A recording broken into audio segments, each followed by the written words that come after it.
serpent was the good guy, the Bible story that was reversed. The first lie ever told.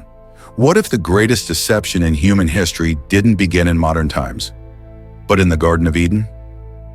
What if the story you were taught since childhood about the serpent being evil was never meant to be understood literally? And what if the so-called villain of the Bible was actually humanity's first liberator? Tonight, we uncover a forbidden interpretation that ancient scholars feared, theologians avoided, and religious authorities never wanted questioned. Because if this theory is true, then everything about sin, obedience, and God changes. Chapter 1. The strange crime of the serpent. Let's begin with the official story. The serpent tempts Eve. Eve eats from the tree of knowledge. Adam follows. Humanity falls. But look closely. The serpent does not lie. He says, "Your eyes will be opened, and you will be like gods, knowing good and evil." After they eat the fruit, their eyes are opened. God himself confirms it. "Behold, the man has become like one of us, knowing good and evil." So ask yourself, if the serpent lied, why did God confirm the outcome?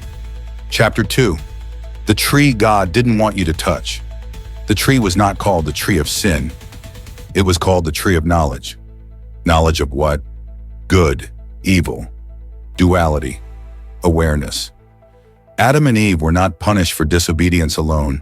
They were punished for waking up. Before the fruit, no shame, no fear, no self-awareness.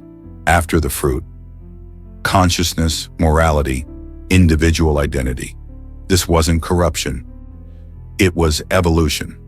Chapter 3. The jealous God theory. Here's where the conspiracy begins. In ancient Hebrew texts, God is not always described as all-loving. He is jealous, wrathful, territorial. "You shall have no other gods before me."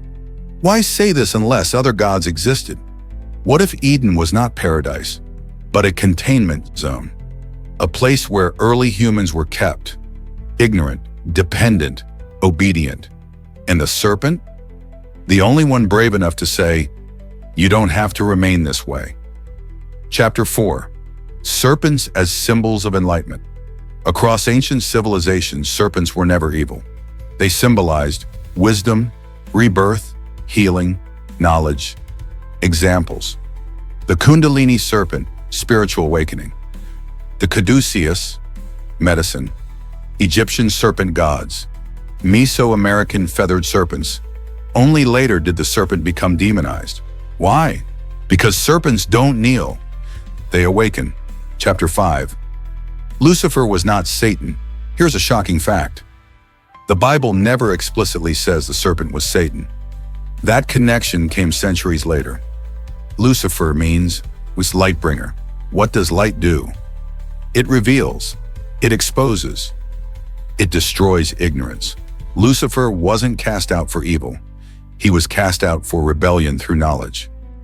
Chapter 6. Knowledge versus obedience.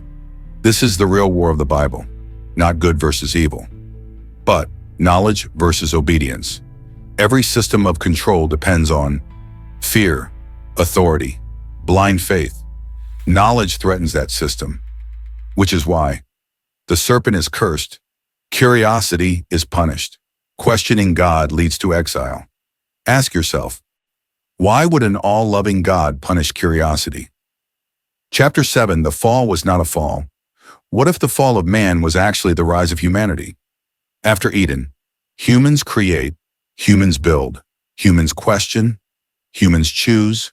Freedom has consequences, but it is still freedom. The serpent didn't enslave humanity. He freed it. Chapter 8. Why this interpretation was banned. Early Gnostic Christians believed knowledge leads to salvation. The serpent was a teacher. The creator God was a lesser being. They were labeled heretics, their texts burned, their teachings erased. Because a human who believes they are divine cannot be controlled. Final chilling question. If the serpent was evil, why does every awakening begin with questioning authority? And if the serpent was good, Then who really wanted humanity to remain blind? Or an ending line. Maybe the greatest sin was never disobedience. Maybe it was thinking for yourself.